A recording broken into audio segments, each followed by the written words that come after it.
Closed house merupakan kandang sistem tertutup yang dijalankan pada peternakan modern dengan tujuan untuk menyediakan suhu dan kelembaban ideal bagi ayam, sehingga meminimalkan stres akibat perubahan kondisi lingkungan dan diharapkan mampu meningkatkan produktivitas ayam. Di Indonesia, perkandangan closed house umumnya menggunakan tipe tunnel dan cross flow, namun paling banyak menggunakan tipe tunnel atau terowongan. Kandang tertutup tipe tunnel digambarkan seperti terowongan di mana udara akan masuk dari bagian depan atau inlet dan akan ditarik ke belakang mengalir sepanjang kandang dan dikeluarkan dengan bantuan exhaust fan. Tipe tunnel ini pun dibagi menjadi dua, yaitu tunnel dengan menggunakan cooling pad atau full closed house dan tanpa cooling pad atau semi closed house. Biasanya, full closed house digunakan untuk daerah dengan tingkat kelembaban rendah dan suhu tinggi. Sedangkan semi closed house biasanya merupakan hasil upgrade dari kandang open house yang ingin mencoba beralih ke kandang closed house. Menurut Flavio Henrik, broiler spesialis dari Amerika Selatan, suhu udara dan kelembaban kandang yang ideal terbagi menjadi beberapa tahapan, yaitu pada umur 0-7 hari, suhu udara 31-33 derajat Celcius, dengan suhu optimal 33 derajat Celcius dan kelembaban 30-50%. Pada umur 7-14 hari, suhu udara 29-31 derajat Celcius dengan suhu optimal 30 derajat Celcius dan kelembaban 40-60%. Kemudian di atas 14 hari, suhu udara 26-29 derajat Celcius dengan suhu optimal 27 derajat Celcius dan kelembaban 40-60%.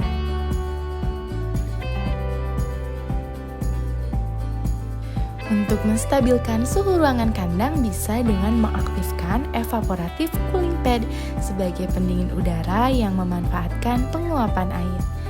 Evaporative cooling pad juga berfungsi sebagai penyaring udara yang masuk ke kandang.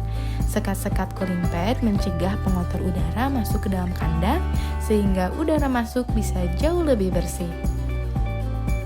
Menurut Kurniawan, pada tahun 2016 dalam penelitiannya memberikan batasan dataran wilayah berdasarkan ketinggian tempat dari permukaan laut, yakni sebagai berikut. Yang pertama, dataran rendah dengan ketinggian 0-299 meter di atas permukaan laut. Yang kedua, dataran sedang dengan ketinggian 300-699 meter di atas permukaan laut. Dan yang ketiga, dataran tinggi dengan ketinggian lebih besar dari 700 meter di atas permukaan laut. Kurniawan pada tahun 2016 juga menyatakan dalam penelitiannya bahwa ayam broiler yang dipelihara selama 42 hari pada zona ketinggian lebih besar dari 700 meter dpl menghasilkan pertambahan berat badan 811,25 gram dan pencapaian berat badan akhir 3.255 gram, lebih baik dari ayam broiler yang dipelihara pada zona ketinggian 0-699 meter dpl.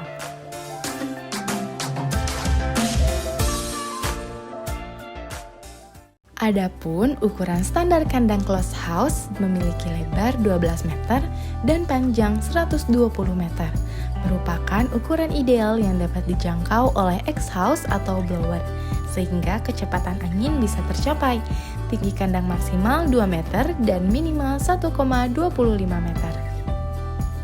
Pada kandang closed house, atap dan plafon umumnya menggunakan besi galvalum. Namun, jika ingin lebih murah, plafon atau atap bisa menggunakan terpal. Konstruksi lantai umumnya menggunakan besi wire mesh. Jika ingin lebih murah, lantai bisa menggunakan bambu. Dinding kandang juga menggunakan terpal, itu sudah cukup. Namun, jika memiliki biaya lebih, bisa menggunakan batu bata, kemudian disemen atau menggunakan sandwich panel. Jika menggunakan semen, batu bata, atau sandwich panel, perlu dipersiapkan alat berupa genset.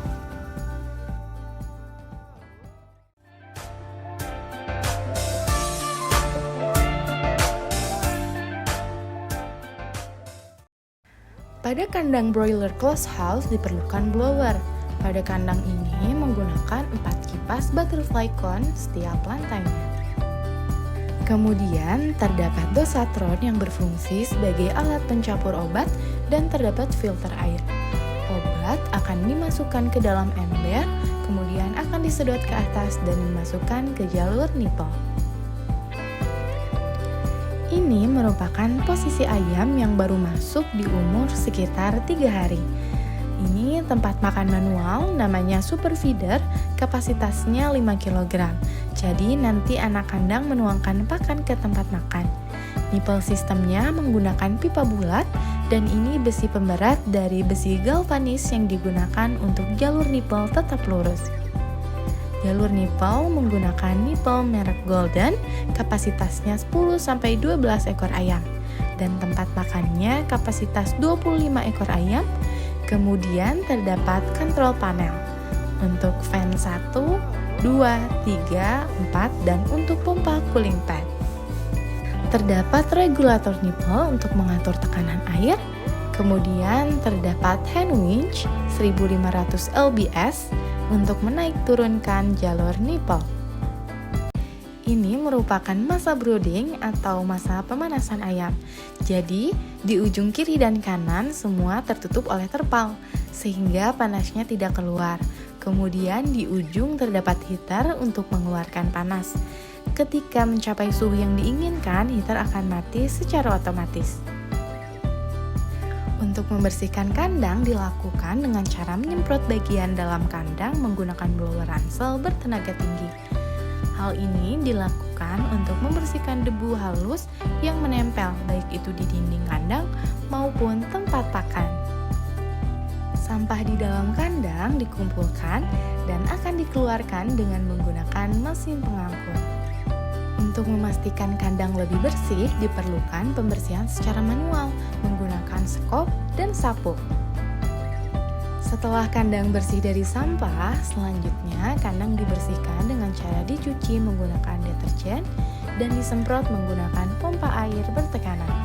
Semua dinding, tempat pakan, tempat minum, semuanya dibersihkan. Setelah kandang dibersihkan menggunakan deterjen dan air, selanjutnya dilakukan penyemprotan kandang menggunakan desinfektan. Hal ini dilakukan untuk membunuh organisme patogen yang tidak diinginkan. Setelah itu, semua peralatan yang sudah digunakan dicuci dan dibersihkan.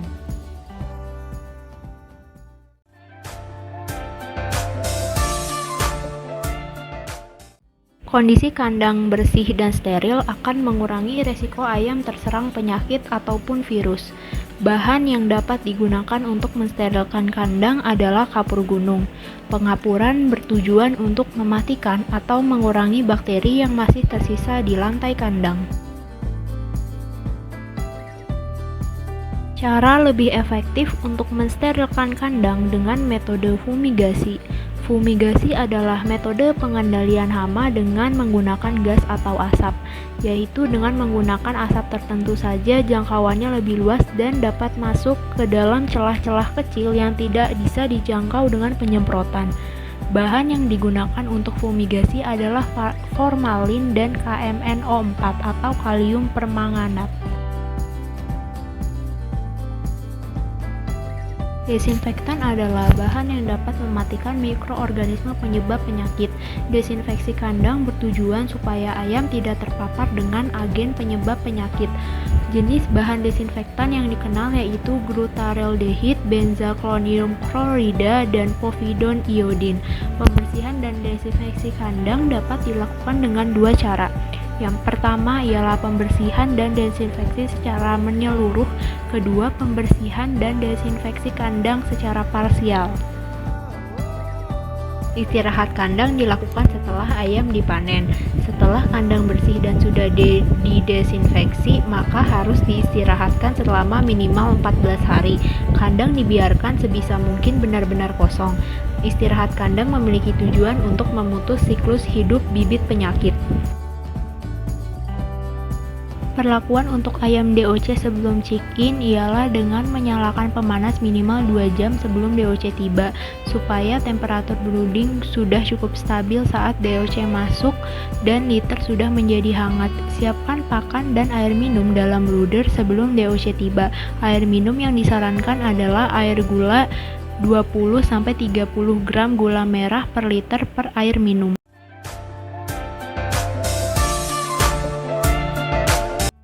Fase pertumbuhan ayam broiler paling awal adalah fase starter, di mana ayam broiler atau DOC ini membutuhkan induk buatan atau brooder.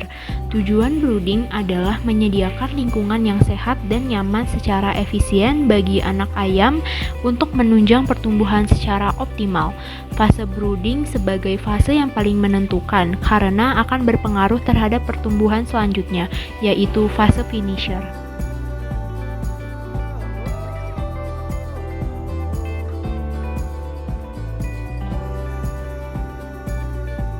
Tahap persiapan check-in mempersiapkan pemanas brooder. Lalu pemanas harus dinyalakan minimal 4-5 jam sebelum anak ayam datang. Kemudian menyediakan ransum dan air minum.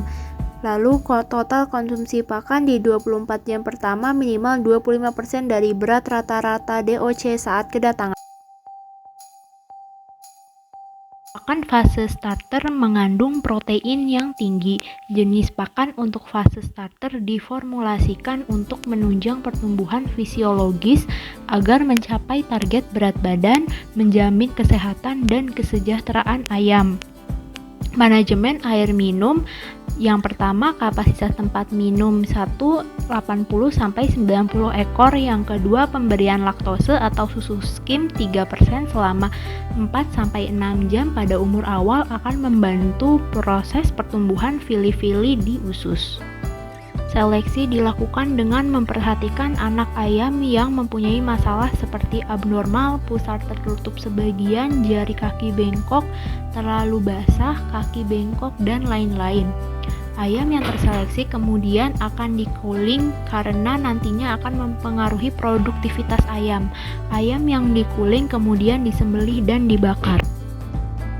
Untuk menjaga suhu dan kelembaban kandang, peternak dapat mengatur kepadatan kandang, mengatur buka atau tutup tirai, dan menambah kipas angin.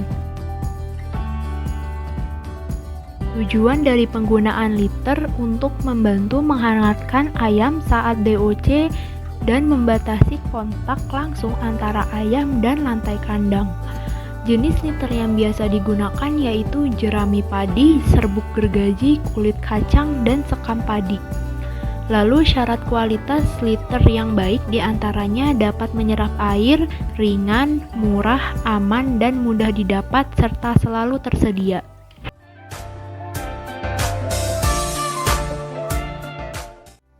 Pada periode finisher yang berumur 3-6 minggu, kondisi pertumbuhan ayam broiler mulai menurun. Untuk itu, protein dalam ransum diturunkan menjadi 20%, sedangkan energi ransum yang digunakan lebih banyak untuk keberlangsungan hidup. Bentuk fisik ransum yang biasa diberikan pada ayam broiler bisa berbentuk pelet, mash, atau crumble. Suhu ayam broiler yang ideal akan didapatkan apabila pertama, pemanas yang digunakan cukup untuk populasi di dalam kandang. Kedua, ketinggian pemanas dan sebaran pemanas diatur. Yang ketiga, tirai dalam kandang tidak ada yang bolong hingga suhu dalam broodingan tidak keluar dan tidak menjadi boros. Satu, panen ayam yang baik biasanya saat pagi, sore, atau malam hari. Hal ini dilakukan untuk mencegah stres panas pada ayam sehingga ayam tidak banyak yang mati saat dipanen. Saat melakukan panen, hal pertama yang harus diperhatikan adalah menentukan segmen kebutuhan pasar mana yang akan dipenuhi.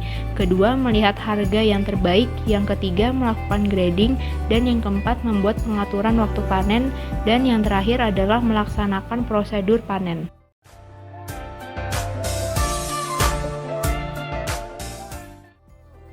Vaksinasi adalah proses memasukkan vaksin ke dalam tubuh ternak dengan tujuan membentuk kekebalan terhadap penyakit yang disebabkan oleh mikroorganisme dalam vaksin tersebut. Vaksin ini merupakan sebuah usaha peternak untuk mencegah ayam yang diternaknya dari penyakit yang merugikan.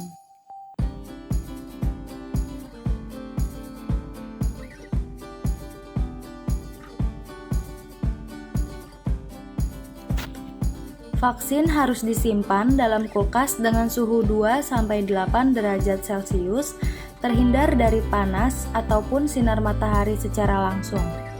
Jika kita ingin membawa vaksin dengan tujuan lokasi yang cukup jauh, maka kita harus menempatkan vaksin dalam wadah yang tahan terhadap suhu luar. Sebelum membawa vaksin ke kandang, ada beberapa hal yang harus disiapkan terlebih dahulu. Yang pertama, yaitu menyiapkan cooler box untuk menampung vaksin yang akan diberikan sesuai dengan jumlah ayam yang akan divaksinasi.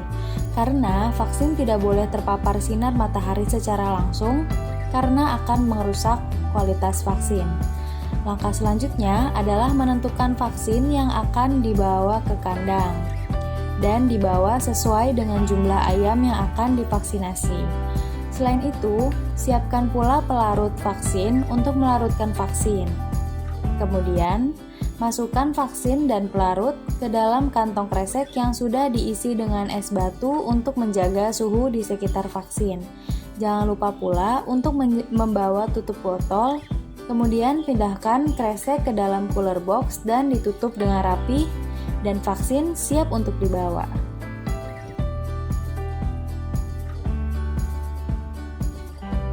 Vaksin yang perlu diberikan pada pemeliharaan ayam broiler yaitu 2 kali vaksin ND atau Newcastle disease, yaitu vaksin yang biasa diberikan pada saat ayam masih berumur 1 hari dengan tujuan untuk mencegah penyakit Newcastle disease. 1 kali vaksin IB atau infectious bronchitis yang bisa diberikan kepada ayam melalui air minum untuk mencegah penyakit bronkitis, dan 1 kali vaksin IBD atau intermediate untuk mencegah penyakit gumbrono pada ayam.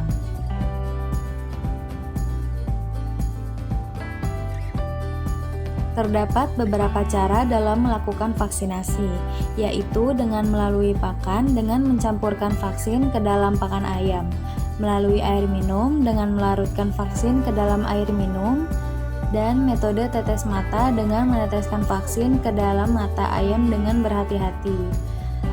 Atau bisa juga dengan metode injeksi dengan menyuntikkan vaksin ke dalam tubuh ternak.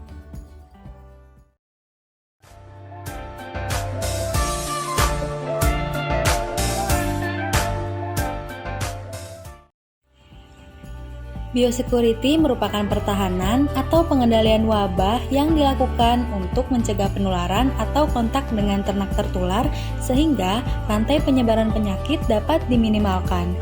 Tujuan dari biosecurity adalah mencegah semua kemungkinan penularan penyakit dan penyebaran penyakit. Proses biosecurity harus dilaksanakan pada karyawan atau petugas, kendaraan, dan lingkungan kandang. Karyawan yang bertugas di kandang harus membersihkan diri terlebih dahulu dengan mandi, mengganti pakaian serta alas kaki, dan mencelupkan alas kaki ke kapur sebelum memasuki kandang agar bibit penyakit yang menempel pada alas kaki bisa mati atau steril. Sebelum memasuki area kandang, kendaraan yang datang juga harus disanitasi dengan cara disemprotkan air yang sudah dicampur dengan desinfektan. Tujuannya adalah untuk mematikan bibit penyakit yang kemungkinan terbawa dari kendaraan tersebut. Selanjutnya, kita juga wajib membersihkan kandang untuk mencegah penularan penyakit yang mungkin ada pada ayam sebelumnya. Setelah panen dan ayam sudah dikeluarkan semua, kita harus membuang litter yang sudah digunakan sebelumnya jauh dari kandang. Selanjutnya, lakukan pencucian kandang dengan air yang dicampur dengan desinfektan dan gunakan pompa yang bertekanan tinggi untuk memudahkan pencucian kandang. Penyemprotan ini juga dilakukan pada tempat makan, tempat minum, alas, atap, dan bagian kandang lainnya. Manajemen ayam pedaging yang baik tercermin pada recording yang lengkap dan akurat. Selain untuk mempermudah evaluasi kesalahan yang terjadi pada periode sebelumnya, data recording masih memiliki manfaat lain, antara lain membantu memetakan sejarah serangan penyakit, alat bantu penanganan kasus penyakit, dan penerapan biosecurity yang lebih terkontrol. Recording juga diperlukan untuk mengetahui tindakan dan peralatan apa saja yang dibutuhkan agar tercipta kenyamanan kandang dan meningkatkan efisiensi biaya program kesehatan. Beberapa komponen recording diantaranya mengetahui jumlah populasi ayam yang dipelihara, data populasi yang tepat dapat mencegah terjadinya kesalahan dalam pengobatan, pemberian vaksin, serta vitamin. Kemudian, program dan jumlah pemberian ransum juga perlu diperhatikan mengetahui jumlah ransum yang dihabiskan, sisanya, serta menjaga ketersediaan stok ransum di gudang. Selanjutnya, deplesi atau penyusutan. Meliputi ayam yang mati, diafkir, atau hilang, juga harus selalu dicatat karena setiap ada penyusutan dalam jumlah tertentu, maka peternak harus menyesuaikan kembali jumlah pemberian ransum dengan jumlah populasi terbaru. Jumlah penyusutan juga dapat menjadi kontrol kesehatan, misalnya serangan penyakit yang menyebabkan mortalitas ayam. Berat badan. Data berat badan dalam program pemeliharaan ayam pedaging sangatlah penting untuk dicatat mengingat secara kontinu berpengaruh terhadap performa ayam dan hasil panen yang akan dicapai nantinya. Selanjutnya, riwayat kesehatan atau medical record untuk memutuskan dengan tepat kapan melakukan vaksinasi, pemberian obat, dan rolling obat.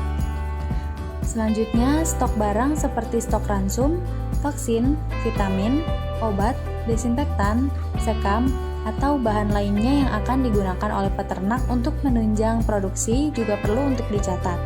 Kontrol stok barang yang ketat akan meminimalisir kerusakan dan menjaga ketersediaan barang untuk kelangsungan pemeliharaan.